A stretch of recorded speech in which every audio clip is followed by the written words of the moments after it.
সাল্লাল্লাহু আলাইহি সাল্লামের উপর। সম্মানিত সুধী, আমি আপনাদেরকে যে বিষয় নিয়ে আজকে কথা বলবো সে বিষয়টা হলো নাওয়াকিদুল ইসলাম, ইসলাম ভঙ্গের কারণ। আমাদের সমাজে মানুষ উযু ভঙ্গের কারণ শিখতে চায়, সালাত ভঙ্গের কারণ শিখতে চায়, সওম ভঙ্গের কারণ শিখতে চায়, হজ নষ্ট হয়ে যাওয়ার কারণগুলো শিখতে চায়, কিন্তু পাবলিক ইসলাম ভঙ্গের কারণগুলো, ইসলাম যে ভেঙে যায় এই কারণগুলো শিখতে চায় না, বা অনেকে জানে না ইসলাম আবার ভাঙবে কি, ইসলাম আবার কেমনে ভঙ্গ হয়ে যায়। জেনে রাখবেন, একটা কথা, আপনার কর্ম, এই কথা কর্মের মধ্যেই রয়েছে ঈমান, আবার এই কথা কর্মের মাধ্যমেই হয়ে যাবেন বেঈমান। এটা যেমন আপনি মনে করেন যে আপনার একটা 4 চাকার গাড়ির 4টা চাকা, এই গাড়ির মধ্যে আপনার অসংখ্য টায়ার নিয়ে আপনি বোঝাই করে নিয়ে যাচ্ছেন। 4টা চাকার একটা চাকায় যদি আপনার পাম্প না থাকে, তাহলে কোশ্চিনকালে ওই বাকি উপরের টায়ার টিউবগুলো আপনি নিয়ে যেতে পারবেন না। এর মানে আপনার ইসলাম দাঁড়িয়ে রয়েছে 5টি স্তম্ভের উপর। তার মৌলিক হলো লা ইলাহা ইল্লাল্লাহ। এই লা ইলাহা ইল্লাল্লাহ কোনোভাবে যদি ভেঙে যায়, শর্ত কোনোভাবে ভেঙে যাওয়ার কারণে বাকিগুলো আপনার কোনো কাজে আসবে না। আপনি যতই সওম ভঙ্গের কারণ সংরক্ষণ করে সওম আদায় করেছেন, আপনি রোজা ভঙ্গের কারণ জেনে, আপনার উযু ভঙ্গের কারণ জেনে আপনি সালাত পড়েছেন, সালাত ভঙ্গের কারণগুলো জেনেছেন, হজ ভঙ্গের কারণগুলো জেনে জেনে আপনি আদায় করেছেন, সব ঠিক আছে, কিন্তু মৌলিক ব্যাগটা আপনার ঠিক নাই। কেমন? আপনি বাজারে গিয়েছেন, আপনি 2 কেজি আলু কিনেছেন, সে আলুর একটা ব্যাগ আপনাকে দিয়েছে। 1 কেজি বেগুন কিনেছেন, সেটার একটা ব্যাগ আপনাকে দিয়েছে। 1 কেজি চাল কিনেছেন, সেই চালের একটা ব্যাগ আপনাকে দিয়েছে। এরকম আপনি 10টা আইটেম করে 10টা ব্যাগ দিয়েছে। এই 10টা আইটেমকে আপনাকে নেওয়ার জন্য আরো একটা ব্যাগের দরকার। সে ব্যাগের মধ্যে সিলি নাই। এই জিনিসগুলো আপনি আনতে পারবেন? আনতে পারবেন না। বুনিয়ান ইসলাম আলা খামস, ইসলাম 5টি স্তম্ভের উপর দাঁড়িয়ে রয়েছে। যে 5টি স্তম্ভের উপর দাঁড়িয়ে রয়েছে, তার প্রথম হলো লা ইলাহা ইল্লাল্লাহ, শাহাদাতু আন লা ইলাহা ইল্লাল্লাহ ওয়া আন্না মুহাম্মাদুর রাসূলুল্লাহ। এটা হলো প্রথম, এটা হলো প্রথম। অর্থাৎ আপনি এটা মনে করবেন সামগ্রিক বিষয়ের এটা হলো একটা থলি, একটা ব্যাগ। এই থলি, এই ব্যাগ কিভাবে ছিঁড়ে যায়, কিভাবে ফুটো হয়ে যায়, এই নিয়ম নীতিগুলো যদি না জানতে পারেন, না জানেন, মুখস্থ না থাকে, অসংখ্য না, হাজার হাজার না, আপনার লাখে লাখে আজকে মুসলিম হয়ে আজকে কাফেরের কাতারে চলে যাচ্ছে। অথচ সে উমরা করছে, হজ করছে, ফজরের সালাতও সে পড়ছে, এমনকি তাহাজ্জুদের সালাতও সে পড়ছে। আপনি 10টা আইটেম 10টা ব্যাগের মধ্যে সুরক্ষিত আছে, কিন্তু আপনার মৌলিক ব্যাগ, তার নিচে তলি না থাকলে যেরকম ভাবে আপনার এই মালগুলো আপনার বাড়িতে আসবে না, অনুরূপ ভাবে আপনার হজ, যাকাত, যত রকমের আপনার আমল আছে, ইবাদত আছে, লা ইলাহা ইল্লাল্লাহর এই ব্যাগ, এই থলি যদি আপনার ঠিক না থাকে, আপনার এগুলো একটাও কাজে আসবে না। সবগুলো আপনি ধ্বংস করে দিয়েছেন। আপনি জানেনই না, আপনি জানেন না যে আপনি অমুসলিম হয়ে গেছেন। অথচ আপনি আব্দুর রহমান, অথচ আপনার পিতা আব্দুল খালেক, আপনি 5 ওয়াক্ত সালাত পড়েন, সিয়াম রাখেন, সবকিছু করেন, তাহাজ্জুদের সালাত পড়েন, তারপর আপনি কাফের। সম্মানিত সুধী, এক লোক একটা অ্যাক্সিডেন্ট হয়েছে, তো বাড়িতে কান্নাকাটি রোল চলছে, তো বলাবলি করছে, আহারে এত বড় একটা অ্যাক্সিডেন্ট হলো, তার মাথাটা অক্ষত আছে, আল্লাহর কাছে শুকরিয়া করো, মাথাটা অক্ষত আছে, মাথাটা অক্ষত আছে। সবগুলো সে অ্যাক্সিডেন্ট হয়ে গেছে, কিন্তু আসলে তার দম নাই। বলেন, এই মাথা অক্ষত থাকা, হাত পা অক্ষত থাকা, এটা কোনো মূল্য আছে? একটা মানুষের মেন যেমন তার মাথা, এটুক যখন তার চলে যায়, তখন বাকিগুলো, আপনার হাত চলে গিয়েছে, আপনার পা এই কোমর পর্যন্ত চলে গিয়েছে, আপনি বেঁচে থাকার মতো আপনার পয়েন্ট আছে। কিন্তু মাথা যখনই ছুটে যাবে, মাথায় যখন মারাত্মক আঘাত পাবেন, আপনি শেষ, একবারে শেষ। অনুরূপভাবে ইসলাম এটা যদি ভঙ্গ হয়ে যায়, তাহলে আপনি যত আমল করেন না কেন, আপনার এটা কোনো কাজে আসবে না। সুতরাং আসুন, আল্লাহ তাআলা কি বলছেন? ইয়া আইয়ুহাল্লাযিনা আমানু দুখুলু ফিস-সিলমি কাফা, হে ঈমানদারগণ, তোমরা ইসলামের মধ্যে পরিপূর্ণভাবে প্রবেশ করো। ওয়ালা তাত্তাবিউ খুতুওয়াতিশ শায়তান, আর তোমরা শয়তানের পদঙ্ক অনুসরণ করো না। শয়তানের পদঙ্ক অনুসরণ করলে নির্ঘাত তোমাদেরকে ইসলাম থেকে বের করে নিয়ে যাবে। কারণ ইন্নাহু লাকুম আদুউম মুবিন, এই শয়তান হচ্ছে তোমাদের প্রকাশ্য শত্রু, অথচ এই শয়তানকে আমরা শত্রুই মনে করি না। সম্মানিত সুধী, তাহলে আমরা আজকে জানবো নাওয়াকিদুল ইসলাম, ইসলাম ভঙ্গের কারণ কি? ইসলাম ভঙ্গের কারণ আপনি আজকের এই বক্তব্যে মিলিয়ে দেখবেন যে আপনি নিজেকে মুসলিম বলে দাবি করছেন। এই বক্তব্যের বা এই বক্তব্যটা আমি সুন্দরকে সাজিয়ে নিয়ে এসেছি। চাইলে আপনারা শেষে এটি ফটোকপি করে নিয়ে বাসায় নিয়ে গিয়ে এগুলো শিখতে পারেন। খুব সরল সহজভাবে কোরআন এবং হাদিসের আলোকে আমি এটিকে সাজিয়ে আপনাদের জন্য নিয়ে এসেছি, কারণ এটা প্রত্যেকটা মুসলমানের জরুরি দরকার। আজকে আমরা বিভিন্ন রাজনীতির ছায়ায়, ছত্র ছায়া থেকে আমরা অজান্তেই কাফের মুশরিকে রূপান্তরিত হচ্ছি, অথচ আমরা জানি না যে আমার ইমানটা শেষ, আমরা জানি না। সম্মানিত সুধী, আসুন কিভাবে ইমান চলে যায়। আমরা সহিহ আকীদার লোক, আমরা শিরিক বিদআতের কাছে আপোষহীন, আমরা এই ক্ষেত্রে আমরা আপোষ করি না। সংক্ষিপ্ত আকারে বলি, ইসলাম ভঙ্গের অন্যতম কারণ হলো আল্লাহ তাআলার সাথে শিরিক করা। শিরিক কাকে বলে? আল্লাহ তাআলার তাওহীদুর রুবুবিয়্যা, তিনি রব হিসাবে এক, অর্থাৎ আল্লাহ তাআলার যতগুলো কর্ম আছে, আল্লাহর কর্ম কি? তিনি হায়াতের মালিক, তিনি মৌতের মালিক, তিনি রিজিক দাতা, তিনি ভাগ্যের ভালো মন্দের মালিক, তিনি আমার উপকার করতে পারেন, তিনি আমার অপকার করতে পারেন, তিনি আমাকে ভালো রাখতে পারেন, তিনি আমাকে অসুস্থ করতে পারেন, তিনি আমাকে সন্তান দিতে পারেন, আমাকে ছেলে দিতে পারেন, আমাকে মেয়ে দিতে পারেন, তিনি আমার সুখ শান্তি। এক কথায় আল্লাহ তাআলার এই কর্মগুলোর ক্ষেত্রে কেউ যদি কোনো পীর, কোনো কবর, কোনো মাজার, কোনো কুমির, কোনো শোল মাছ, কোনো কচ্ছপ যে কোনোর কাছে এই বিষয়গুলো তলব করবে, এমনকি কোনো হুজুরের কাছে যদি তলব করে, এমনকি কোনো নবীর কাছে কেউ যদি তলব করে, সে হলো কাফের, মুশরিক। কারণ আল্লাহ তাআলার রুবুবিয়্যাত, আল্লাহ তাআলার রব, লা ইন সাআলতাহুম মান খালাকাস সামাওয়াতি ওয়াল আরদ লা ইয়াকুলুন্নাল্লাহ। আল্লাহ বলছেন কাফের মুশরিকদের অবস্থা ছিল, তাদেরকে যদি জিজ্ঞাসা করতে আসমান এবং জমিনের সৃষ্টিকর্তাকে, তাহলে তারা এক বাক্যে বলে দিত আল্লাহ। এটা কাফের মুশরিকরা স্বীকার করত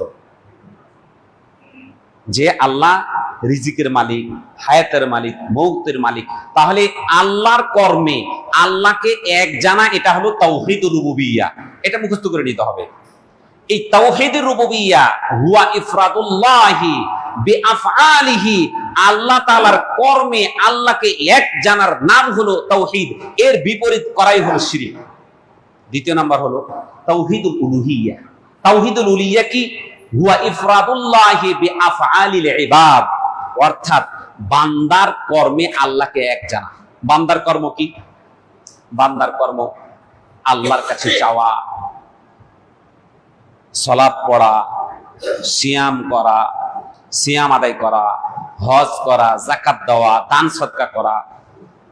এই কর্মগুলো সন্তুষ্টি, এই কর্মগুলো শুধুমাত্র কেবলমাত্র আল্লাহকে সন্তুষ্টি করার জন্য করতে হবে। আপনার প্রতিবেশী, আপনার পাশের জন, আপনার মহব্বতের মানুষের যদি ভালোবাসায় কেউ যদি কোনো কর্ম এই একটা না ছোট্ট থেকে ছোট্ট কেউ যদি করে তাহলে সেটা বাতিল বলে গণ্য হবে। আল্লাহ কি বলছেন? কুল ইন্না সলাতি ওয়া নুসুকি ওয়া মাহইয়ায়া ওয়া মামাতি লিল্লাহি রাব্বিল আলামিন। হে নবী বলে দিন, তোমার সালাত, তোমার কুরবানি, তোমার হায়াত, তোমার মওত, তোমার জীবনের যা কিছু আছে এটা খুশির কারণ হতে হবে একমাত্র আল্লাহ তাআলা। অন্য কাউকে খুশি করার জন্য, আপনার নেতার জন্য তেলবাজি করে আপনি এটা করছেন সেটা করছেন, অমুকের জন্য এটা করছেন সেটা করছেন, এক কথায় যত ধরনের ইবাদত আছে এই ইবাদতের মালিক একমাত্র আল্লাহ। কোনো নবী রাসূল না, কোনো পীর না, কোনো পৃথিবীর কোনো ব্যক্তি নয়, একমাত্র আল্লাহ তাআলা। তার জন্য নিবেদিত হতে হবে। এটাকে বলা হয় তাওহীদুল উলুহিয়্যা, অর্থাৎ ইলাহ হিসাবে, ইবাদতের হকদার হিসাবে একমাত্র আল্লাহ তাআলা। আপনি যখনই দোয়া করবেন অন্যের কাছে গিয়ে, আপনি যখন আপনার কুরবানি করবেন ওই মাজারে গিয়ে, ওই কুমিরকে ছাগল খাইয়ে মনে করবেন যে আপনার উদ্দেশ্য পূরণ হয়ে যাবে, আপনি ওই দোকান উদ্বোধন করেছেন, ওই উদ্বোধন করে ওই যে একটা খাবার বিলি করেন, ওটাকে আপনি মনে করেন এটা বরকতময় খাবার। মিলাদ পড়িয়ে, মিলাদের খাবার, মিলাদ পড়িয়ে যে মিষ্টি বিতরণ করেন, আপনি সেটাকে বরকতময় খাবার মনে করেন এটা খেলে আপনার এটা উপকার হবে। এমন কথা, এমন বাক্য আপনি যদি স্বীকার করেন তাহলে আপনি আল্লাহ তাআলার ছাড়া অন্যকে আপনার কামনা বাসনা পেশ করলেন। আল্লাহ নবী সাল্লাল্লাহু আলাইহি সাল্লাম ইবনে আব্বাসকে বলছেন, ইয়া ইবনে আব্বাস, ইদা সাআলতা ফাসআলিল্লাহ, তুমি যখন কোনো কিছু চাও আল্লাহর কাছে চাইবে। তুমি কোনো কিছু যদি তোমাদের কোনো কিছু থেকে তোমরা পরিত্রাণ পেতে চাও তাহলে আল্লাহর কাছে চাইবে। এমনকি তোমার জুতার ফিতা যদি ছিঁড়ে যায় তারপর আল্লাহর কাছে চাও। সাহাবায়ে কেরাম এই কথাটা এত ওজন বুঝতে পারছিলেন না, এটা কিভাবে বলছে। তুমি যখন আল্লাহর কাছে চাইবে, আল্লাহ আমার জুতার ফিতা ছিঁড়ে গিয়েছে, ফিতাওয়ালা ও রাস্তা দিয়ে ফিতা বেচতে বেচতে আল্লাহ তাআলা তার মধ্যে এমন একটা তার মধ্যে আল্লাহ তাআলা যোগ্যতা দান করবেন যে তোমার ফিতা ছিঁড়ছে, তোমার দিকে ঘুরে আসবে সে। ভেবেছেন সাহাবীরা এই হাদিসটাকে কেমন করে পালন করতেন জানেন? কিভাবে পালন করতেন জানেন? আল্লাহু আকবার। তারা উটে তারা সওয়ারি হতো, উট তো অনেক লম্বা লম্বা, দেখেন মানুষের কাছে সহজে চাইতো না।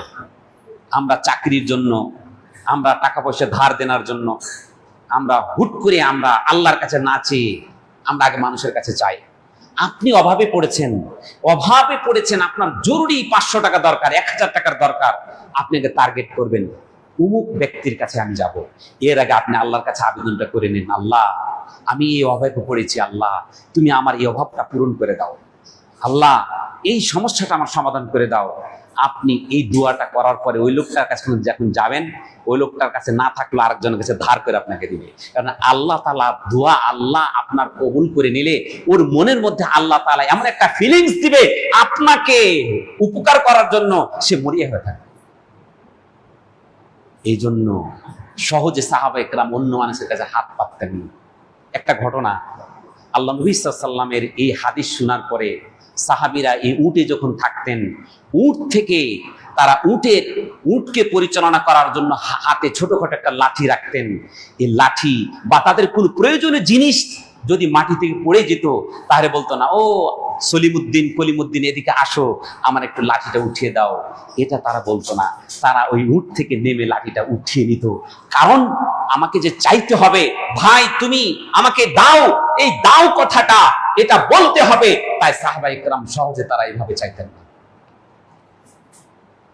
একদিন আবু হুরায়রা রাদিয়াল্লাহু তাআলা আনহু, আহলে সুফফার অধিবাসী, তিনি ওই আহলে সুফফার ওখানেই থাকতেন। নবী করিম সাল্লাল্লাহু আলাইহি সাল্লামের পিছু পিছু ছুটতেন হাদিস সংগ্রহের কাজে। আমি যদি খাবার সংগ্রহ করার জন্য ছোটাছুটি করি, নবীর এলেম চলে যাবে, নবীর এলেম আমি নিতে পারবো না। এই এলেম নেওয়ার জন্য সেখানে তিনি ব্যতিব্যস্ত থাকতেন। একদিন এশার সালাতের পরে তার পেটের ক্ষুধা, সেই খাবার আসে নাই পেটের ক্ষুধার জন্য, সেই খাবার জন্য সে মাটিতে গড়াগড়ি করছে সালাত শেষ করে। তখন মানুষ সালাত শেষ করে বেরিয়ে যাচ্ছে, বলা বলেছে কি হয়েছে কি হয়েছে, বলছে আবু হুরায়রার মনে হয় মির্গি রোগে ধরেছে।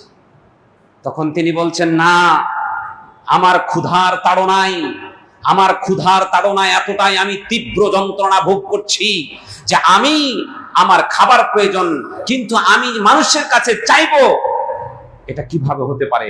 এই জন্য আমাকে মানুষ জিজ্ঞাসা করুক কি হয়েছে, তোমার কি অসুবিধা, তখন আমি তাকে বলবো আমার খাবারের, আমার ক্ষুধায় আমি এমনটা করছি।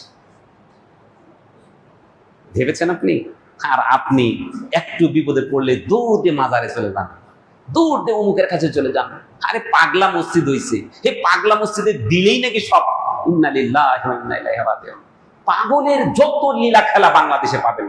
ল্যাংটা হ্যাঁ ঘুরে, ও নাকি ওর বাবা ল্যাংটা বাবা। ইন্না লিল্লাহি ওয়া ইন্না ইলাইহি রাজিউন। তোমার কি বিবেক নাই?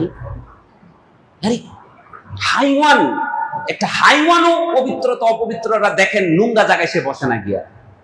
একটা হাইওয়ান কুকুর, সেও তার মল ত্যাগ করার সময় একটু পাটা উপরে উঠিয়ে নেয়। কেন নেয় বলেন তো?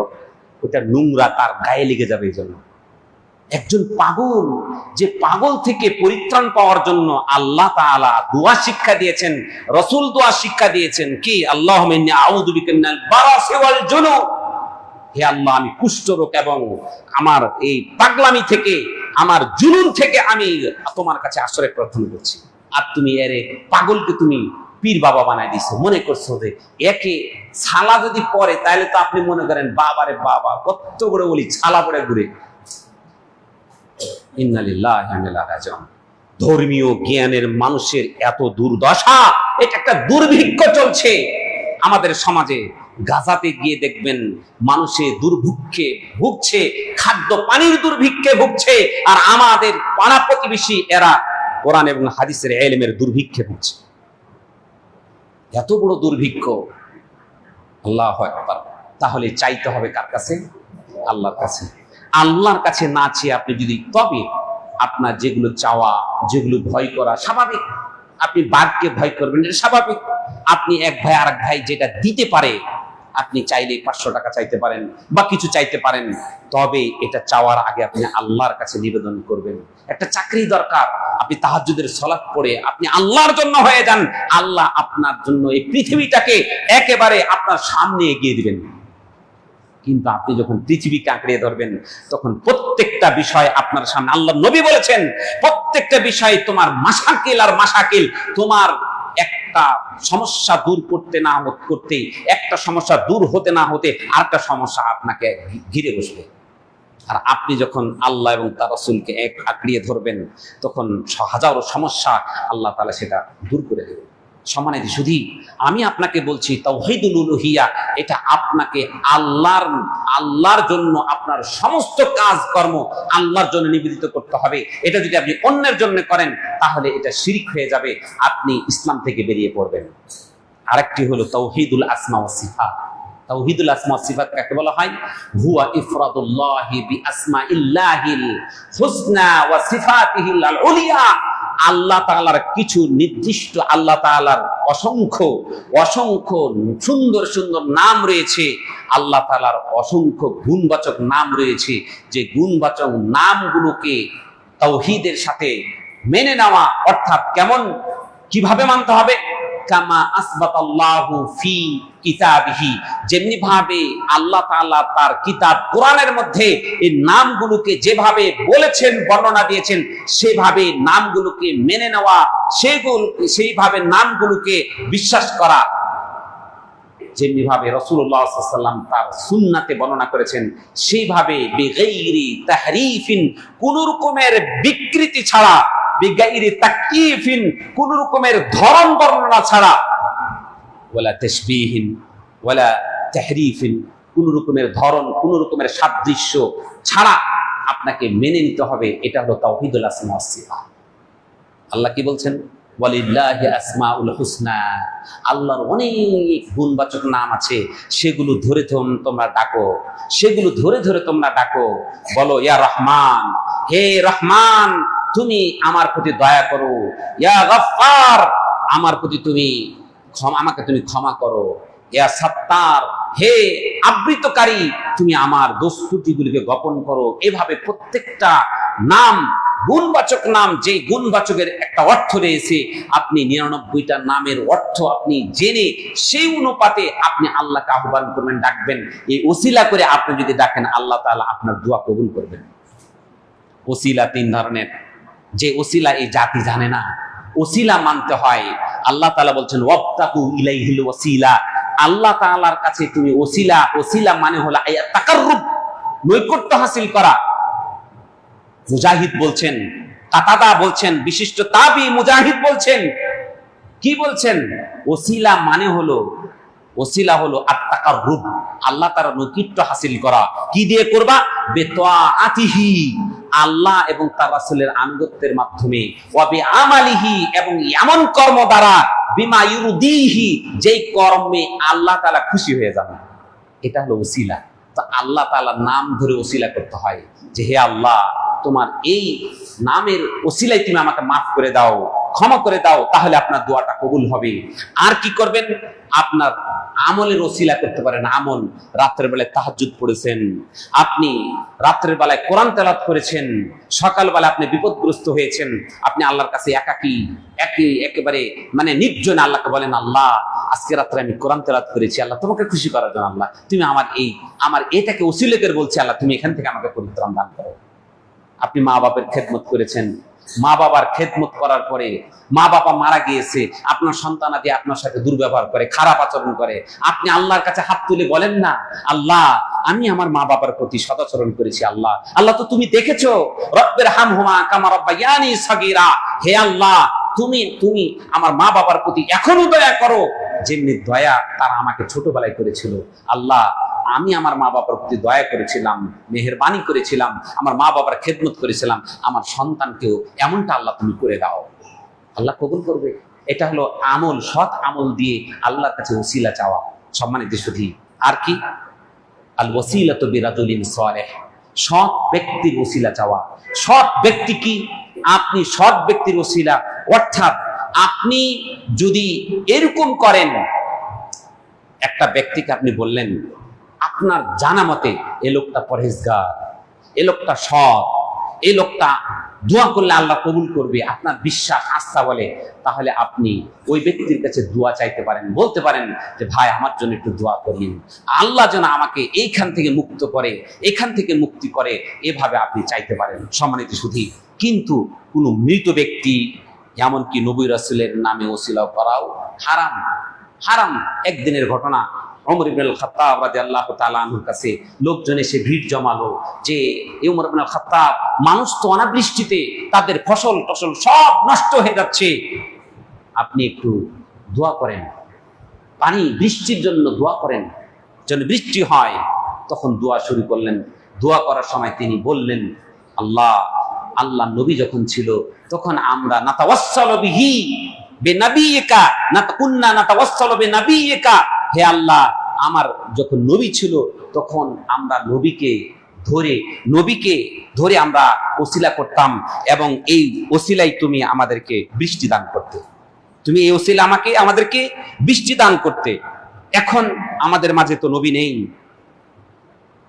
এখন তো আমাদের মাঝে নবী নেই।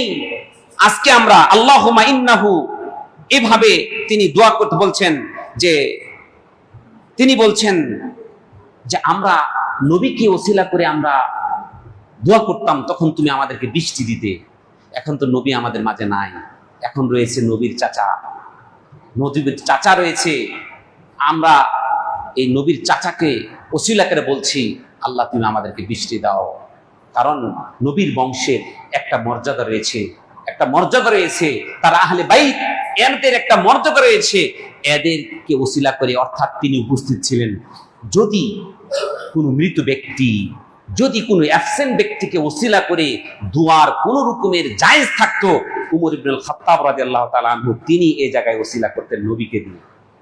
আজকে আমাদের ওসিলা করা হয় মৃত ব্যক্তিকে নিয়ে, সেই চট্টগ্রামে আছে তাকে নিয়ে ওসিলা করা হয়। তাহলে ওসিলা কোনো ব্যক্তি ব্যক্তি, সৎ ব্যক্তিকে যদি করতে চান তাহলে আপনাকে সে উপস্থিত থাকতে হবে। উপস্থিত ছাড়া আপনাকে এভাবে ওসিলা করা যাবে না। এই 3 পদ্ধতিতে ওসিলা করা আপনার জায়েজ আছে সম্মানিত সুধী।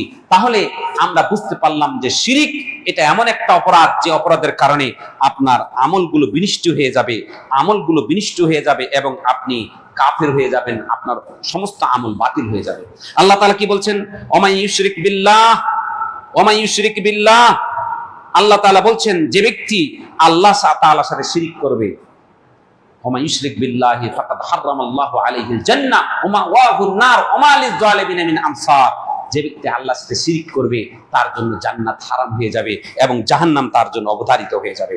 সম্মানিত সুধী, আল্লাহ নবী সাল্লাল্লাহু আলাইহি ওয়াসাল্লাম বলছেন, আলা উনাব্বিউকুম বিআকবারিল কাবায়ের, আমি তোমাদের কি পাপের বড় পাপ সম্পর্কে জানিয়ে দিব না? আল্লাহ নবী সাল্লাল্লাহু আলাইহি ওয়াসাল্লাম সে পাপের বড় পাপ সম্পর্কে বলতে গিয়ে বলেন, 1 নাম্বার সবচেয়ে বড় পাপ হলো আল ইশরাকু বিল্লাহ, আল্লাহর সাথে শরীক স্থাপন করা। তাওহীদুল উলুহিয়া, তাওহীদুর রুবুবিয়্যা, তাওহীদুল উলুহিয়া, তাওহীদুল আসমা ওয়াস সিফাত, এই 3 জায়গাতে পাবলিক চরম আকারের শিরিক করে থাকে। এই তাওহীদকে রক্ষা করা। আর তারপরে বলেন উকুকুল ওয়ালিদাইন, পিতামাতার অবাধ্য না হওয়া, পিতামাতার আনুগত্যশীল হওয়া। আর হলো ওয়াকাউলুজ জুর, মিথ্যা কথা, ওয়া শাহাদাতুজ জুর, অথবা মিথ্যা সাক্ষী দেওয়া। এটি হলো সবচেয়ে বড় পাপ। সুতরাং শিরিক আপনার আমলকে নষ্ট করে দেয়। আল্লাহ কি বলছেন? ইন্নাল্লাহা লা ইয়াগফিরু আন ইউশরাকা বিহি ওয়া ইয়াগফিরু মা দুনা যালিকা লিমান ইয়াশা। যে ব্যক্তি আল্লাহর সাথে শিরিক করবে, একে আল্লাহ তাআলা ক্ষমা করবেন না। আল্লাহ চাইলে অন্য কোনো গুনাহ আল্লাহ ক্ষমা করে দিবেন, কিন্তু শিরিককারী মুশরিককে আল্লাহ তাআলা কখনো ক্ষমা করবেন না। আল্লাহ তাআলা তিনি বলছেন জি ওয়াইজ ক্বালা লুকমান, লুকমান আলাইহিস সালাতু সালামের ঘটনা আল্লাহ তুলে ধরছেন। ওয়া হুয়া ইয়াইদুহু, তার সন্তানকে তিনি ওসিয়ত করছেন, ইয়া বুনাই, হে আমার আদরের ছোট সন্তান, লা তুশরিক বিল্লাহ, তোমরা আল্লাহর সাথে শিরিক করো না। ইন্না শিরকা লা যুলমুন আযীম, নিশ্চয় শিরিক একটা মহা অপরাধ। জুলুম কেন জুলুম বলা হয়েছে জানেন? জুলুম মানে কি? শিরিক করা জুলুম কেন? দেখেন, আমি এই চশমাটার সাথে জুলুম করব, আমি এই চশমাটাকে জুলুম করলাম, মানে চশমাটা কেন তৈরি করা হয়েছে বলেন তো? চোখে রাখার জন্য। আমি চোখে না রেখে মাথার মধ্যে স্টাইল করে না হাঁটলাম, মানে এটার সাথে আমি জুলুম করলাম। আপনি টুপি কিনেছেন মাথায় দেওয়ার জন্য, আপনি বগলে নিয়ে হাঁটলেন, মানে এই টুপির সাথে আপনি জুলুম করলেন। অর্থাৎ যে জিনিসটা যার জন্য তৈরি করা হয়েছে, সেই জিনিসটা সেই জায়গায় ব্যবহার না করে অন্য জায়গায় ব্যবহার করা, মানে আপনি ওই জিনিসটার সাথে জুলুম করলেন। আল্লাহ আমাদেরকে সৃষ্টি করেছেন কেন বলেন তো? ওমা খালাকতুল জিন্না ওয়াল ইনসা ইল্লা লিয়াবুদুন, মানুষ এবং জিন জাতিকে আমি সৃষ্টি করেছি শুধুমাত্র কেবলমাত্র আমার ইবাদতের জন্য। আর যখন যার জন্য তৈরি করা হয়েছে, বান্দা যখন সেটা করে না, তখন বান্দা আল্লাহর প্রতি জুলুম করা হয়। বিষয়টা বুঝলেন? মানে জুলুম হলো যাকে যার জন্য তৈরি করা হয়েছে সেটা সেই ক্ষেত্রে ব্যবহার না করে অন্য জায়গায় ব্যবহার করাটা হলো জুলুম। টুপিটা আপনি কানের মধ্যে লটকায় রাখলেন, টুপিটা কি কানে দেওয়ার জন্য তৈরি করা হয়েছিল? না, কানের জন্য তৈরি করা হয়নি, মাথায় দেওয়ার জন্য। সুতরাং আল্লাহ বলছেন ইন্না শিরকা লা যুলমুন আযীম। আল্লাহ নবী সাল্লাল্লাহু আলাইহি ওয়াসাল্লাম যখন এই জুলুমের কথা বললেন, যে ইন্না শিরকা লা যুলমুন আযীম, যখন বললেন যে জুলুম, যে ওমাই ইউশরিক, বললেন যে ওমা লিয-যালিমিনা মিন আনসার, আল্লাহ নবী সাহাবীরা বুঝলেন আমাদের মাঝে কে আছে যে তারা একজন আরেকজনের প্রতি জুলুম করে না? আছে, এটা তো বাঁচা অসম্ভব।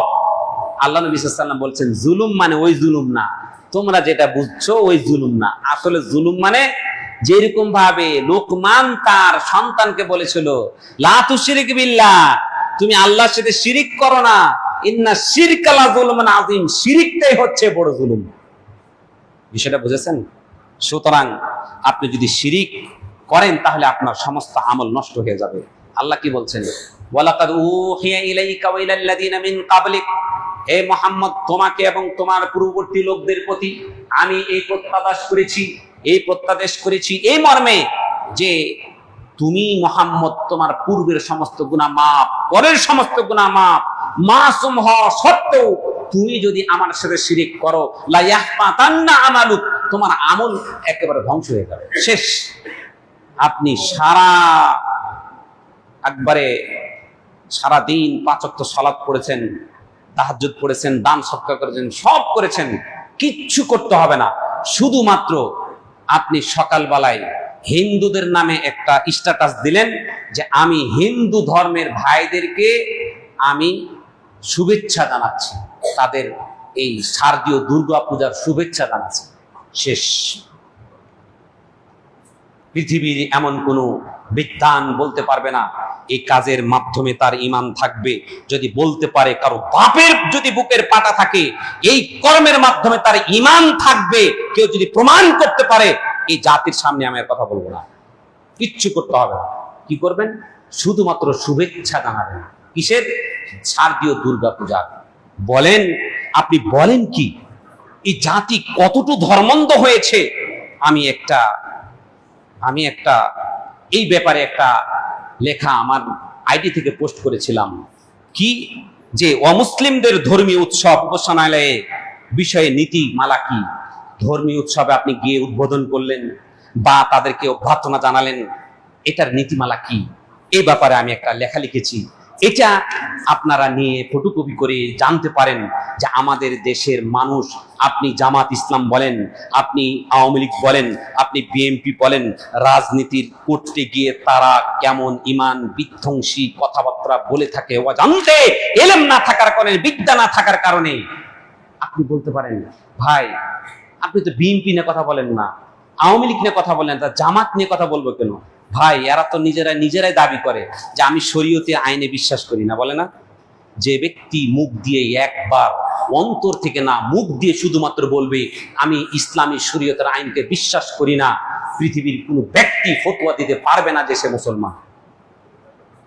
সে যদি আব্দুর রহমানের বাচ্চা হয়ে থাকে, সে যদি ফাতেমারও বাচ্চা হয়ে থাকে, পৃথিবীর কোনো, তাহলে আমি তাকে নিয়ে কথা বলবো। ঈমান কার যায়? যার আছে। ঈমান যদি না থাকে তাহলে ঈমান যাওয়ার কোন আশঙ্কা আছে? ভাই তুমি তো জামাত ইসলামের কথা বলো, আমি তো মনে করি তোমার ঈমান আছে, অতএব তোমার ঈমানকে রক্ষা করার জন্য আমরা বক্তব্য দিচ্ছি। নওয়াকিদুল ইসলাম, ইসলাম ভঙ্গের কারণ জানো। ইসলাম প্রতিষ্ঠা করতে হবে ইসলামের নীতিমালায়, যেই নীতিমালা আল্লাহ এবং তার রাসূল রেখে গিয়েছেন। আপনি ইসলাম কায়েম করতে গিয়ে মাত্র 5% লোকের ভোট নেওয়ার জন্য আপনি ঈমান বিধ্বংসী কাজ করবেন, এটা এটা এটা হতে পারে না, এটা হতে পারে না। বরং আপনার দেখা দেখি আরো হাজারো মানুষ, কেমনে আপনি বলতে পারেন একদিকে রোজা আর একদিকে পূজা? ইসলাম ভঙ্গের 10টি কারণের মধ্যে একটি কারণ হলো আপনি যদি ইসলামের কোন নীতিমালাকে অন্য কোন ধর্মের নীতিমালার সমকক্ষ মনে করেন অথবা উত্তম মনে করেন। কেউ যদি মনে করে ইসলামের কোন নীতিমালা মনে করেন যে অন্যের নীতিমালা একই জিনিস, এমন কথা বলার সাথে সাথে তার ঈমান চলে যাবে। ও 5 ওয়াক্ত সালাত কেন, তাহাজ্জুদের সালাত কেন, সে যদি কাবা ঘরের গিলাফ ধরে যদি চিৎকার করে বলে লাব্বাইক আল্লাহুম্মা লাব্বাইক আল্লাহুম্মা লাব্বাইক বলে সে চিৎকার করে মুখের ফেনা সে উঠিয়ে দেয়, তারপরে তার কোনো আমল কবুল হবে না যতক্ষণ পর্যন্ত এই কর্ম থেকে কেউ পরিত্রাণ না চায়। সম্মানিত সুধী, আমি যে কথাটি বলছিলাম সেটি হলো কি, যে শিরিক থেকে আমাদের বেঁচে থাকতে হবে। এই বিষয়ে আর একটা বক্তব্য দেওয়া যেতে পারে যে অন্য ধর্মের, ইহুদি হতে পারে, খ্রিস্টান হতে পারে, এদের ধর্মীয় কোন উৎসবে আমি উপস্থিত হতে পারবো কিনা, এদেরকে অভ্যর্থনা জানাতে পারবো কিনা, এ ব্যাপারে আপনার একটা আমার আছে, আপনারা এটা এখান থেকে সংগ্রহ করতে পারেন। আপনাদের জন্য নিয়ে এসেছি, এটা আপনি ফটোকপি করে নিয়ে এটা পড়বেন। ঈমান রক্ষা করতে হবে আপনার। ঈমান না থাকলে সালাত, সিয়াম, হজ, যাকাত কোন কাজে আসবে না। এ কথা আপনাকে কোনো কর্মী আপনাকে শিখাবে না, ও কোশ্চিন কালো শিখাবে না, ও কোশ্চিন কালো আপনাকে শিখাবে না। আপনাকে আমি ভালোবেসে উদাত্ত আহ্বান জানাচ্ছি, আপনার সালাত পড়ার আগে যেমনি ভাবে আপনি সালাতকে রক্ষা করার জন্য সালাত বিনিষ্টের কারণ শিখেন, উযু করার পূর্বে যেমনি ভাবে উযু ভঙ্গের কারণগুলো আপনি জানতে চেষ্টা করেন, এর আগে সালাত, সিয়াম, হজ, যাকাত যিনি কবুলের মালিক, এই কবুলের মালিকের যে পক্ষ থেকে যে আপনি ঈমান নিয়েছেন, এই ঈমান রক্ষা করার জন্য আপনাকে আগে চেষ্টা করতে হবে। সম্মানিত সুধী, সুতরাং আপনাকে এখান থেকে বাঁচতেই হবে। তাহলে এক নাম্বার গেল আল্লাহর সাথে শিরক স্থাপন করা। আল্লাহর সাথে আপনি যদি শিরক স্থাপন করেন, তাহলে আপনি আল্লাহর সাথে শিরক স্থাপন করার সাথে সাথে আপনার সমস্ত পূর্বের আমল বাতিল হয়ে যাবে। আল্লাহ কি বলছেন? ওয়ালাকাদ, এরপর আল্লাহ বলছেন ওয়ালাউ আশরাকু, তারা যদি শিরক করে লা হাবিতা আনহুম মা কানু ইয়ামালুন, সূরাতুল আনআমের 88 নম্বর আয়াত। আল্লাহ বলছেন যদি তারা আমার সাথে শিরক করে তাহলে তার সমস্ত আমল বাতিল হয়ে যাবে। আপনি এই নীতিমালায় আপনি বলেন, যতগুলো লোক হিন্দুদের মন্দিরে গিয়ে হিন্দুর এই মন্দির উদ্বোধন করেছে, যতগুলো লোক তাদেরকে শুভেচ্ছা জানিয়েছে, যতগুলো লোক বিশ্বাস করে, আপনি দেখেন না রাষ্ট্রপতি অসুস্থ হয়েছে, হিন্দুদের মন্দিরে কাগজ পাঠিয়েছে সুস্থতা কামনায় দোয়া করার জন্য। আল্লাহর কসম করে বলছি, এটা তাওহীদের পরিপন্থী। এটা বিশ্বাস করা, মসজিদে যেমন দোয়া কবুল হয়, মন্দিরে তেমন দোয়া কবুল হয়। আপনার ঈমান শেষ। কয়জন জানেন? বলেন, আপনি তো রাজনীতি করতে করতে কবরে যাবেন, আজ হোক। আপনি বলেন তো, তোফায়েলের মতো এমন মানে ঘাঘু রাজনীতিবিদ বলেন কয়জন ছিল? তোফায়েল নির্মম ভাবে কিছুদিন আগে মানে যে মৃত্যুবরণ করেছে, আপনি কি একবারও মনে হয় না যে আপনি মরবেন? কার জন্য, কার জন্য এটা করছেন ভাই? একটা বাড়ি আছে, আর একটা বাড়ির জন্য তো ভাই আপনি তো মরবেন। কেন ভয় করেন না? কেন সতর্ক হন না? ইন্না লিল্লাহি ওয়া ইন্না ইলাইহি রাজিউন। ধর্মীয় জ্ঞান আমাদের মাঝে এমন ভাবে লোপ পাচ্ছে, মনে হচ্ছে দুনিয়াটাই তার আসল, এই পৃথিবী তাকে ছেড়ে কখনো চলে যাবে না।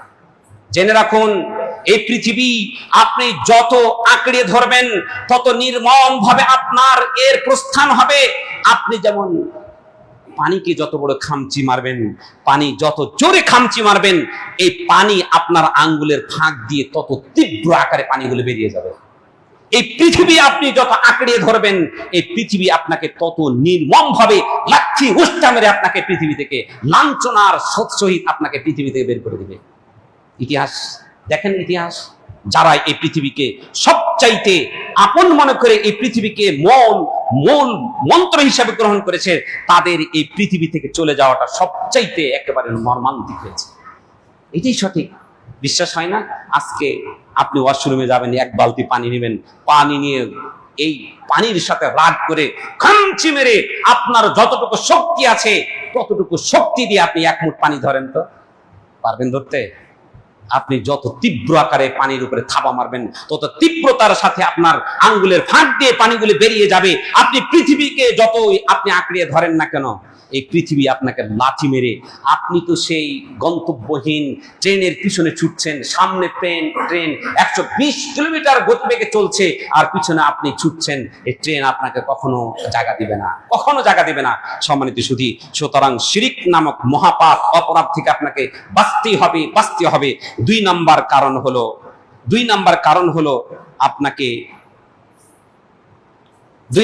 কারণ হলো মান জাআলা বাইনাহু ওয়া বাইনাল্লাহি ওয়াসাইত, যে ব্যক্তি আল্লাহ এবং বান্দার মাঝে মধ্যস্থতা তৈরি করে, মনে করে আমার কোনো ইবাদত, আমার কোনো দোয়া, আমার কোনো কামনা আল্লাহর কাছে কবুল করাতে হলে মাঝখানে একটা মধ্যম লাগে। সেটা কি? কেউ মনে করে পীর, কেউ মনে করে পীর বা কবর, মাজার, এই ধরনের কেউ যদি বিশ্বাস করে তাহলে তার ঈমান চলে যাবে, বুঝছেন কথাটা? এক কথায়, আল্লাহর কাছে আপনি কিছু চান, কিছু চাচ্ছেন, এমন আপনি চাইতে গিয়ে আপনি বিশ্বাস করেন, ওই যে এক শ্রেণীর মুশরিকরা কি বলে, আরে প্রধানমন্ত্রীর কাছে গেলে বেটা পিএস লাগে, মন্ত্রীর কাছে গেলে মন্ত্রীর পিএস লাগে, প্রিন্সিপালের কাছে গেলে অফিস সহকারী লাগে, আল্লাহর কাছে তুমি এমনি চলে যাবা। ইন্না লিল্লাহি ওয়া ইন্না ইলাইহি রাজিউন। আল্লাহ নবী শিক্ষা দিল কি, ওয়া ইযা সাআলতা ফাসআলিল্লাহ। আপনি দেখেন আল্লাহ কি বলছে, দেখেন আল্লাহ বলছেন ওয়া ক্বালা রাব্বুকুম উদউনি আস্তাজিব লাকুম। আল্লাহ যতগুলো বিধান নাজিল করেছে সবগুলির মধ্যে আল্লাহ কি বলছেন, কুল, হে মুহাম্মদ বলো তোমাদের উপর সালাত ফরজ, সিয়াম ফরজ, হজ ফরজ। আল্লাহ নবীকে দিয়ে বলেছেন কুল মুহাম্মদ বলো, কুল হে মুহাম্মদ বলো, কুল মুহাম্মদ তুমি বলো। কিন্তু চাওয়ার ক্ষেত্রে আল্লাহ তাআলা মুহাম্মদকে বলতে বলেন, কি বলছেন, ওয়াকাল রাব্বুকুম, মুহাম্মদ তোমার রব বলছে, উদউনি, তুমি আমাকে ডাকো, আমি আল্লাহকে ডাকো, আস্তাজিব লাকুম, আমি তোমাদের এই দোয়া কবুল করব। মাঝখানে মুহাম্মদকে বলতে বলেন। ডাইরেক্ট আল্লাহর কাছে চাইতে হবে। তাফসীর কারকরা বলছে এটা, এই আয়াত এই প্রমাণ বহন করে আল্লাহর কাছে চাওয়ার জন্য কোন রকমের মধ্যস্থতা প্রয়োজন নেই। মধ্যস্থতা বলতে আমি আগে বলে ফেলেছি, মধ্যস্থতা বলতে আল্লাহ তাআলার সেই গুণবাচক নামগুলো ধরে ধরে আপনি ওসিলা করবেন, মধ্যস্থতা করবেন। আপনার যত ভালো আমল আছে, আপনার দান, সদকা, হজ, যাকাত, ভালো মায়ের সেবা, বাপের সেবা, যত ভালো আমল আছে সেই ভালো আমলগুলো ধরে ধরে আপনি ওসিলা করতে পারেন। আর হলো সৎ ব্যক্তির ওসিলা করতে পারেন, যে সৎ ব্যক্তি আপনার উপস্থিত থাকতে হবে। এর বাইরে পৃথিবীতে আর তৃতীয় কোনো ওসিলা নাই। যেগুলো আছে সেগুলো কুফরি, শিরকি, ঈমান বিধ্বংসীকারী ওসিলা। সম্মানিত সুধী, সুতরাং আপনার ইবাদত আল্লাহ এবং বান্দার মাঝে কোনো কিছু পাওয়ার জন্য আপনার মাঝখানে কোনো রকমের মধ্যস্থতা আপনার দাঁড় করানো যাবে না। 3 নাম্বার হচ্ছে আল্লাহ তাআলা কি বলছেন, ওয়ায়াবুদুনা মিন দুনিল্লাহ, তারা এমন এক ব্যক্তির, আল্লাহ ব্যতীত এমন লোকের ইবাদত করে, আহ্বান করে, মা লা ইয়াদুররুহুম, যাদের তারা কোনো লা ইয়াদুররুহুম, তাদের কোনো মানে ক্ষতি করতে পারে না, ওয়া লা ইয়ানফাউহুম, তাদের কোনো উপকার করতে পারে না, ওয়া ইয়াকুলুনা হাউলাই শুফাআউনা ইনদাল্লাহ, আর তারা বলে এরা আমাদের জন্য আল্লাহর কাছে সুপারিশকারী। বলে না, কয় আপনি কয় পীরের মুরিদ হইছেন? না তো আমি মাশাআল্লাহ আমি অমুক দরবারের মুরিদ, অমুক দরবারের মুরিদ, অমুক দরবারের। কেন? কয় যদি কোন রকম যদি মাঝখানে ফাঁসা যায়, তাহলে এক পীর আরেক পীরের আমারে ঢিলা মারবো, ওই পীর আরেক পীরের কাছে ঢিলা মারবো, ওই পীর আমারে ঢিলা মেরে জান্নাতে পাঠাই দিব। মনে হয়েছে জান্নাত তোর বাপের সম্পত্তি লিখে দিচ্ছে, ওরই তো খবর থাকবে না, ওরই তো খবর থাকবে না। আপনি কি জানেন আল্লাহ নবীকে আল্লাহ কি বলাইছেন? আল্লাহ নবীকে কি বলছেন দেখেন, কুল, হে নবী বলে দিন, মা কুনতু বিদআম মিনার রাসূল, আমি নতুন কোন রাসূল নই, আমার পূর্বে বহু রাসূল অতিবাহিত হয়ে গেছে। বলছে ওয়ামা আদরি, আমি জানি না, মা ইউফআলু বি ওয়ালা বিকুম, আমি মুহাম্মদের সাথে আল্লাহ কি আচরণ করবে, তোমাদের সাথে কি আচরণ করবে আমি মুহাম্মদ জানি না। ইন আত্তাবিউ ইল্লা মা ইউহা, আমি তো শুধুমাত্র তাই করি যা আমাকে প্রত্যাদেশ করা হয়, আমাকে যা নির্দেশনা দেওয়া হয়। ওয়ামা আনা ইল্লা নাযীরুম মুবিন, আমি শুধুমাত্র তোমাদের জন্য স্পষ্ট সতর্ক বার্তা দানকারী, সতর্ককারী, এছাড়া আমি কিছু নই। মুহাম্মদ যদি তার ফাতেমার দায়িত্ব না নিতে পারে, কি বলছেন? ফাতেমা, হে আমার পরিজন, হে কুরাইশ লোকজন, তোমরা পৃথিবীর কোনো কিছু যদি তোমার প্রয়োজন থাকে আমার কাছে চেয়ে নাও। কাল কিয়ামতের দিন আমি মুহাম্মদ, তুমি মুহাম্মদের মেয়ে ফাতেমা, এই হিসেবে ফয়সালা হবে না, এই হিসেবে ফয়সালা হবে না। মুহাম্মদ যদি তার কন্যার আমলের দিক দিয়ে সে যদি দায়িত্ব নিতে না পারে, তুমি সলিমুদ্দিন আর কলিমুদ্দিন লিয়াকত আলীর জুতার কালি, তুমি জাহাজ নিয়ে নাকি তোমার মুরিদদেরকে তুমি জান্নাতে যাও, ভণ্ডামির জায়গা পাও না, ভণ্ডামির জায়গা পাও না। আপনার মুক্তির উপায় একমাত্র কোরআন এবং সুন্নাহ অনুযায়ী আপনাকে আমল করতে হবে। পৃথিবীর এমন কোন রাস্তা নাই, পথ নাই। আল্লাহ কি বলছেন, ওয়াবুদু রাব্বাক হাত্তা ইয়াতিকাল ইয়াকিন, তোমার রবের তোমার ইবাদত করে যাও তোমার মৃত্যু অবধি, তোমার যতক্ষণ পর্যন্ত তোমার শ্বাস আছে, জ্ঞান আছে, ততক্ষণ পর্যন্ত তুমি আল্লাহ তার রাসূলের পথ থেকে তোমাকে কোনোভাবে বিচ্যুত হওয়া যাবে না। এটাই হলো জান্নাতের একমাত্র পথ। তাহলে আপনি বলেন, আপনার মাঝে এবং আপনার পীরের মাঝে, আল্লাহ এবং বান্দার মাঝে কেউ যদি মধ্যস্থতা দাঁড় করায়, তাহলে সে কি হয়ে যাবে? কাফের হয়ে যাবে, সে ইসলাম থেকে বের হয়ে যাবে। 3 নাম্বার ইসলাম থেকে বের হওয়ার কারণ, 2 নাম্বার গেল। 3 নাম্বার, মাল্লাম ইউকাফফিরিল মুশরিকিনা, যে ব্যক্তি মুশরিককে মুশরিক বলবে না, আও শাক্কা ফি কুফরিহিম, অথবা তাদের কুফরির ক্ষেত্রে সন্দেহ পোষণ করবে। অর্থাৎ যারা মূর্তি পূজা করে, যারা কবর পূজা করে, যারা মূর্তি পূজা করে, কবর পূজা করে, পীর পূজা করে, এই সমস্ত লোক যারা ইহুদি খ্রিস্টান, এরা হলো মুশরিক। এই মুশরিকদেরকে মুশরিক আপনাকে বলতে হবে।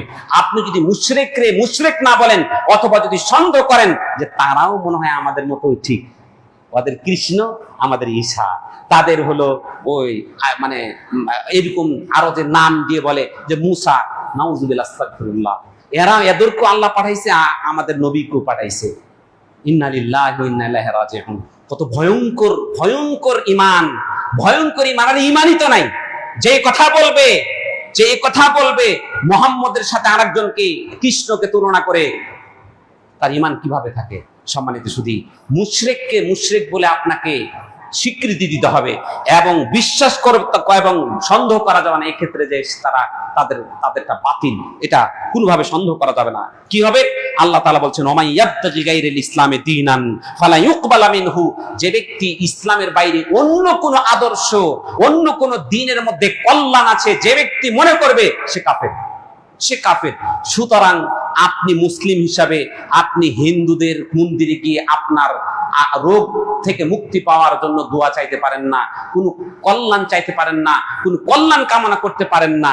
আপনাদেরকে আমি বলে যাই, দেলোয়ার হোসেন সাঈদী তিনি দুইবারের এমপি ছিলেন না? একটা ফুটেজ যদি দেখাই যেতে পারেন, একটা ফুটেজ যদি দেখাই যেতে পারেন, এই লোকটা একটা ফুটেজ দেখাই দিতে পারেন, সে কোনো মন্দিরে গিয়ে টাকা দিয়ে ফুটেজ নিয়েছে, কোনো মন্দিরে উদ্বোধন করেছে। আর এখন নালায়েক নেতারা কি বলে? আল্লাহর শুকরিয়া জ্ঞাপন করছি যে আল্লাহ 16 বছর পরে আমাকে এই মন্দিরে এখানে আসার তৌফিক দান করেছে। ইন্না লিল্লাহি ওয়া ইন্না ইলাইহি রাজিউন। তোমার জন্য আওয়ামী লীগ কি ভালো ছিল? কম করে আওয়ামী লীগ তোমাকে এই মন্দির থেকে যাওয়া থেকে তোমার ঈমানটা রক্ষা করেছে। তোমার জন্য আওয়ামী লীগ কি ভালো? আমি মনে করি তোমার জন্য আওয়ামী লীগ ভালো। তুমি আল্লাহর শুকরিয়া করছো, মন্দির উদ্বোধন করতে তোমার ঈমান। কে বলছে? যে ব্যক্তি বলবে এর ঈমান আছে, আল্লাহর কসম তার ঈমান থাকবে না। আপনাদের মধ্যে কেউ যদি বিশ্বাস করেন ওই মন্দিরে গিয়ে যে শুকরিয়া জ্ঞাপন করেছে তার ঈমান আছে, কোরআন এবং হাদিসের দলিল দিয়ে আমি প্রমাণ করে দিব আপনার ঈমান নাই, আপনার ঈমান নাই। এটাই বলছেন মাল্লাম ইউকাফিরিল মুশরিকিনা, যে ব্যক্তি মুশরিককে কাফের বলবেন না এবং তার কুফরের ক্ষেত্রে সন্দেহ করবে, মনে হয় তাদেরটাও ঠিক, মনে হয় তাদেরটাও ঠিক, আমরাও ডাকলে যেমন আল্লাহ কবুল করবে, তাদেরটা কবুল করবে, আপনার ঈমান শেষ। আল্লাহ কি বলছেন? ওমাই ইয়াবতাগি গায়রাল ইসলামি দীনান ফালা ইউকবালা মিনহু ওয়া হুয়া ফিল আখিরাতি মিনাল খাসিরিন, যে ব্যক্তি আল্লাহর ইসলাম ব্যতীত অন্য কোন দ্বীন ধর্ম সঠিক বলে কোন রকমের কামনা বাসনা করবে, সে ইসলাম থেকে বেরিয়ে যাবে। কয় নাম্বার গেল? 3 নাম্বার গেল। 4 নাম্বার ইসলাম থেকে বহির হওয়ার কারণ হলো মান ইআতাকাদা, যে ব্যক্তি বিশ্বাস করবে আন্না হাদিয়া গায়রি নবী সাল্লাল্লাহু আলাইহি আফদাল, নবী করিম সাল্লাল্লাহু আলাইহি ওয়াসাল্লামের হেদায়েতের চেয়ে অন্য জায়গায় অন্য উত্তম হেদায়েত আছে, এইটা যে ব্যক্তি বিশ্বাস করবে তার ঈমান চলে যাবে। অর্থাৎ আপনি মনে করছেন এখন আধুনিক যুগ, এই আধুনিক যুগে কি মুহাম্মদের এই আইন কানুনগুলো এগুলা এখনকার জন্য উপযোগী হবে? বলে না এটা। কেউ যদি বলে বর্তমানে কোরআন এবং হাদিসের যে আইনগুলো আছে, কোরআন এবং হাদিসের যে বিধিমালাগুলো আছে, সেগুলো এই যুগের জন্য মানানসই নয়, কেউ যদি এই কথা বলে, বিশ্বাস করে, তাহলে তার ঈমান চলে যাবে। আল্লাহ কি বলছেন? ফালিয়াহদারিল্লাযিনা ইউখালিফুনা আন আমরি, তাদের সতর্ক হওয়া উচিত যারা আল্লাহ এবং তার রাসূলের সেই বিধিবিধানের বিপরীত কাজ করে, আনতুসিবাহুম ফিতনা, যে তাদের উপর আল্লাহর পক্ষ থেকে ফিতনা আসবে, আও ইউসিবাহুম আযাবুন আলীম, অথবা তাদের কাছে যন্ত্রণাদায়ক শাস্তি এসে উপস্থিত হবে। শাস্তি মানে কিছু শুধুমাত্র যে আপনাকে পাথরে দিয়ে দর্শন করে, এটা মানে ধ্বংস করে দেওয়া, এটাকে শাস্তি বলে না। শাস্তি বিভিন্ন রকম হতে পারে। কেন আপনি 16 বছর আপনি ফ্যাসিস্টের মাধ্যমে শাস্তি পান নাই? এরকম শাস্তি আপনাকে দিয়ে আল্লাহ তাআলা আমাকে সতর্ক করেন ফিরে আসার জন্য, যে তুমি ফিরে আসো।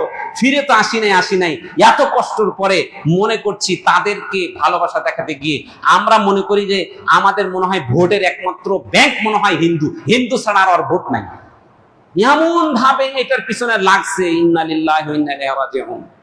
আস্তাগফিরুল্লাহল আযীম। সম্মানিত সুধী, এরপরে হলো 5 নাম্বার, মান আবগাদা শাইআন মিম্মা জাআ বিহি রাসূল, আল্লাহ রাসূল জানিয়ে এসেছেন এর কোন বিষয়ে আপনি সন্তুষ্ট না। আল্লাহ নবী দাড়ি রাখতে বলছে, আপনার মা আপনাকে দাড়ি রাখতে দেয় না, হেই তোমাকে বুড়া লাগে, বয়স্ক লাগছে, হ্যাঁ বলে না, বুরকা পড়তে দেয় না। স্বামীকে আমার পাশের এক মহিলা, সে আমার ওয়াইফের কাছে বলছে কি করব ভাবি, এই যে বিভিন্ন বিয়ের অনুষ্ঠানে গেলে সে বুরকা পরলে রাগারাগি করে, চুল ছেড়ে আমাকে সেজে গুজে যেতে বলে। তা আমি তো একটু তাবলিগ করে, সে চেষ্টা করে একটু দিন ধর্মকে পালন করার জন্য, তার স্বামী তাকে দেয় না, অপছন্দ করে।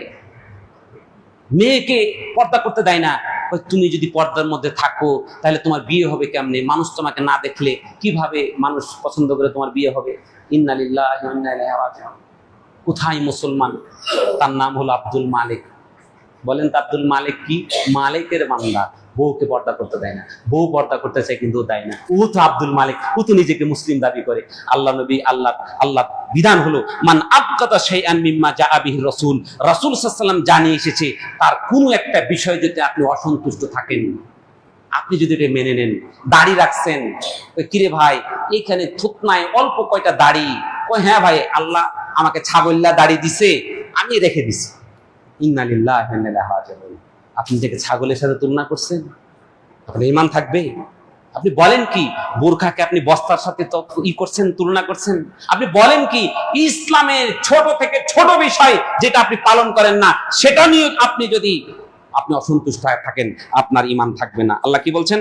যালিকা বিআন্নাহুম, এটা এই কারণে কারিহু মা আনজালাল্লাহ, তারা আল্লাহ তাআলা যা নাজিল করেছিল সেটা তারা অপছন্দ করত। ফা আহবাতা আমালাহুম, এর মাধ্যমে আপনার সমস্ত আমল নষ্ট হয়ে যাবে। কিচ্ছু নয়, আপনি খালি বলবেন যে কি এই কি বোকার মতো দাড়ি রাখছো, এটি কেটে ফেল, আর লাগবে না, কিচ্ছু লাগবে না, শেষ। আপনার যত আমল ছিল সবগুলো শেষ হয়ে গেছে। আল্লাহ কুরআনুল কারীমে বলছেন, সূরাতুল মুহাম্মদ 9 নম্বর আয়াতে খুলবেন আপনি। এরপর হলো 6 নাম্বার, মানিস্তাহাজা বিশাইইন মিন দীনির রাসূল, আল্লাহ রাসূল সাল্লাল্লাহু আলাইহি ওয়াসাল্লামের দ্বীনের মধ্যে যা কিছু আছে এটা নিয়ে ঠাট্টা বিদ্রূপ করেন, যেটা আমি বলে ফেললাম।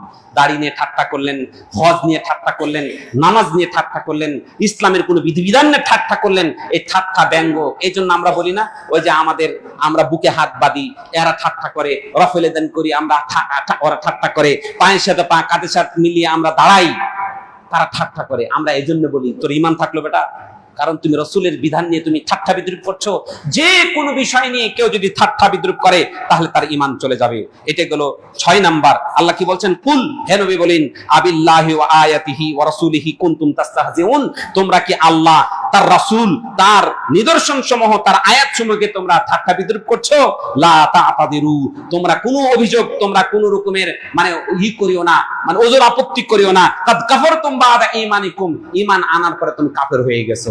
অর্থাৎ ইসলামের কোনো বিধিবিধান নিয়ে, সেটা ছোট্ট থেকে ছোট্ট বিধান হোক, সেটা নিয়ে আপনার কোন রকমের ঠাট্টা বিদ্রূপ করলে আপনার ঈমান চলে যাবে। এটি হলো ঈমান বিধ্বংসের একটি কারণ। এটি হলো 6 নাম্বার। আমার সময় শেষ হয়ে গেছে, আমিও আর আছে মাত্র 4টা, এই 4টা বলে আমি সংক্ষিপ্ত আকারে শেষ করছি। এরপরে কি বলছে?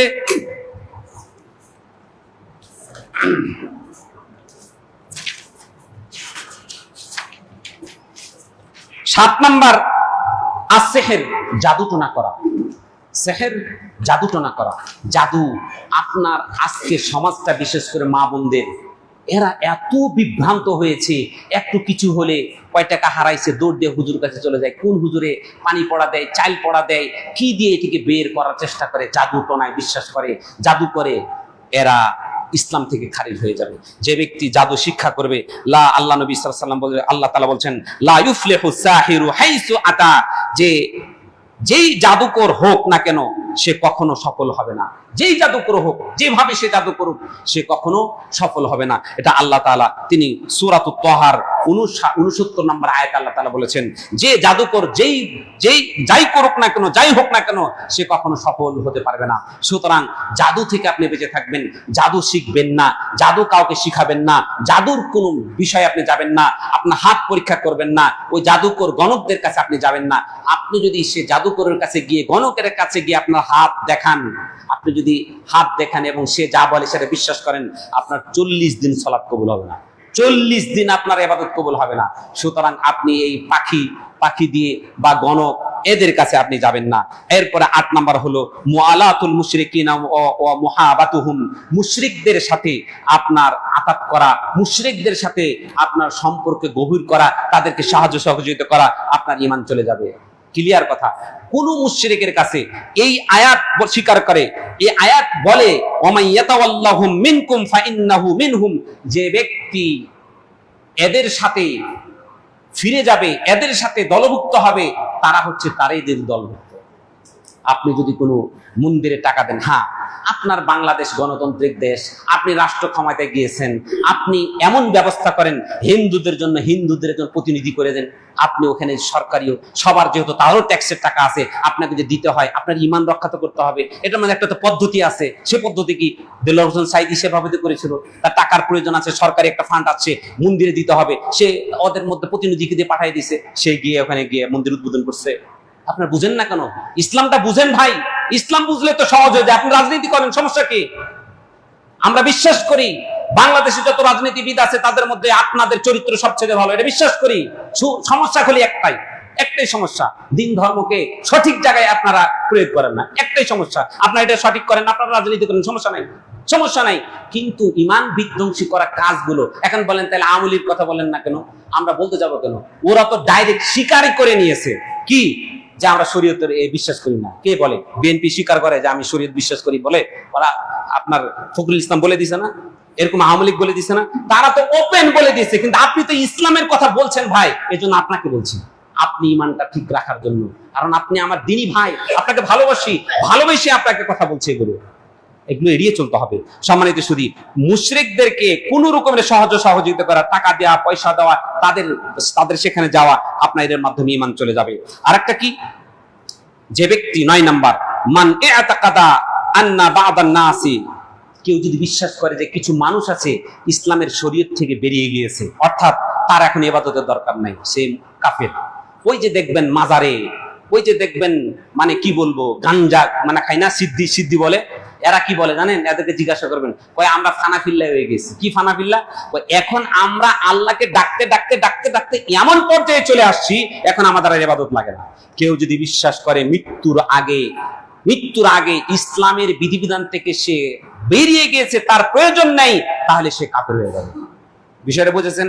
তাহলে ওই যে যারা এই মাজার, যারা এই মানে অর্ধলুঙ্গ হয়ে 6 মাস 10 মাস গোসল করে না, সালাত পড়ান, তারা কি বলে? আমরা দাইমি সালাত পড়ে। জিজ্ঞাসা করবেন, সালাত পড়ছো? হ্যাঁ, আমি এই যে এতক্ষণ আপনার সাথে কথা বলছি, এই কথা বলার কারণে আপনি নামাজ থেকে আপনি আমাকে দূরে সরালেন, জান আমি নামাজরত অবস্থায় আছি। অথচ সে মানে ওর বিশ্বাস হলো যে আমি দাইমি সালাতে আছি।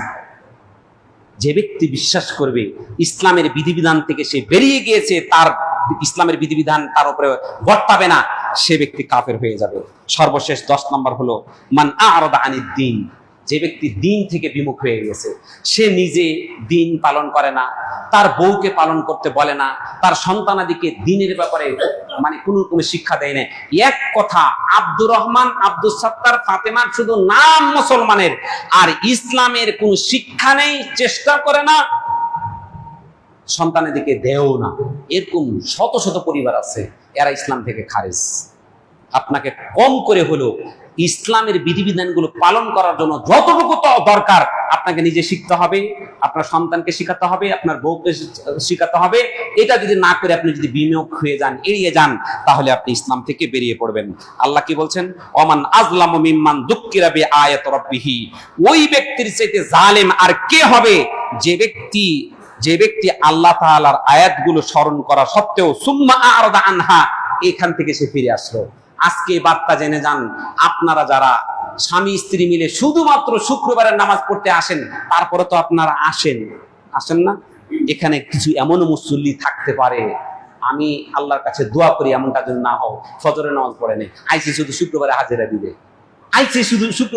দিতে, এরা হলো আল্লাহর সবচেয়ে ঘৃণিত বান্দা। আল্লাহ কি বলছেন? ফাওয়াইলুল লিল মুসাল্লিন, মুসাল্লি যারা, তাদের জন্য ওয়াইল নামক জাহান্নাম দুর্ভোগ। কাকে বলে? জাহান্নামীদেরকে আল্লাহ শাস্তি দিবেন, তাদের মল মূত্র, তাদের সবকিছু নালা আকারে এক জায়গায় পৌঁছবে, ওইটার নাম হলো ওয়াইল। যারা সালাত পড়ে তাদের জন্য সে ওয়াইল। এরা কারা? যারা মানুষ দেখানো সালাত পড়ে। মানুষ কি শুক্রবার শুধু আসছে? আল্লাহ তাআলা আমাদের এই 10টা ইসলাম থেকে বের হওয়ার 10টা কারণ, এটা আমি মনে করি প্রত্যেকটা মুসলমানের এটি জানা ফরজ। যেমন আপনার পরনের লুঙ্গি পরাটা ফরজ। আর কি বলবো আপনাকে, যদি আপনি লুঙ্গি খুলে রাস্তা দিয়ে হাঁটেন, আপনাকে মানুষ কি পাগল বলবে না? পাগল মানে আপনার কোনো এই পৃথিবীতে কোনো দাম নাই, শেষ। আপনি এখন কবরে যেতে হলে ভালো। আপনি যদি লুঙ্গি পরে হাঁটতে চান, আপনি যদি মুসলিম হিসাবে আপনি যদি বাঁচতে চান, এই 10টা ইসলাম থেকে বের হওয়ার 10টা কারণ আপনারা জানবেন। এটা হলো ফরজ। এটা ফরজের উপরে যদি কিছু থাকে আরো কিছু, আল্লাহ তাআলা আমাদেরকে কবুল করুক। আর আমরা ইনশাআল্লাহ আগামী নভেম্বরে, নভেম্বরের কয় তারিখ? নভেম্বরের 22 তারিখে আপনাদের প্রতিষ্ঠান কেন্দ্রিক যে মাহফিল, বার্ষিক মাহফিল হবে, সেটার জন্য আপনারা প্রস্তুতি গ্রহণ করবেন ইনশাআল্লাহ। 22 তারিখ ইনশাআল্লাহ, নভেম্বরের 22 তারিখে। এর আগে আপনাদের যে প্রস্তুতি দরকার হলে একটা কমিটি গঠন করেন, বা মসজিদ কমিটি যারা আছেন, মাদ্রাসা কমিটি আছেন যারা, আপনারা সমন্বয় করে একটা ব্যবস্থাপনা করেন, যার মাধ্যমে ওই মাহফিলটা সাফল্যমণ্ডিত হয়। আল্লাহ তাআলা যেন কবুল করে, এর মাধ্যমে যেন 2-4টা আজকে যে কথাগুলো বললাম, এই কথাগুলো যে আপনি নিতে পারেন, আপনি সার্থক। এমনই কথা এই জায়গায় আসবে ইনশাআল্লাহ। কারণ এই জায়গায় কোনো ব্যক্তির কোনো মতামত এখানে দেওয়া হবে না। ক্বাল আল্লাহ ক্বাল রাসূল, আল্লাহ কি বলছেন, রাসূল কি বলছে, এটাই শুধু এখানে বলা হবে। তো আমরা প্রস্তুতি নেব ইনশাআল্লাহ, এবং সার্বিকভাবে আপনারা একটা মিটিং করতে পারেন ইনশাআল্লাহ আগামী এই মাহফিলকে সাফল্যমণ্ডিত করার জন্য। আল্লাহ তাআলা আমাদেরকে কবুল করুক। ইসলাম ভঙ্গের 10টি কারণ সবাইকে মুখস্থ করার তৌফিক দান করুক, এবং এগুলো মেনে চলার তৌফিক দান করুক। আমরা সকলে বলি আল্লাহুম্মা আমিন। আসসালামু আলাইকুম ওয়া রাহমাতুল্লাহি ওয়া বারাকাতুহু। إن الحمد لله نحمده ونستعينه ونستغفره ونعوذ بالله من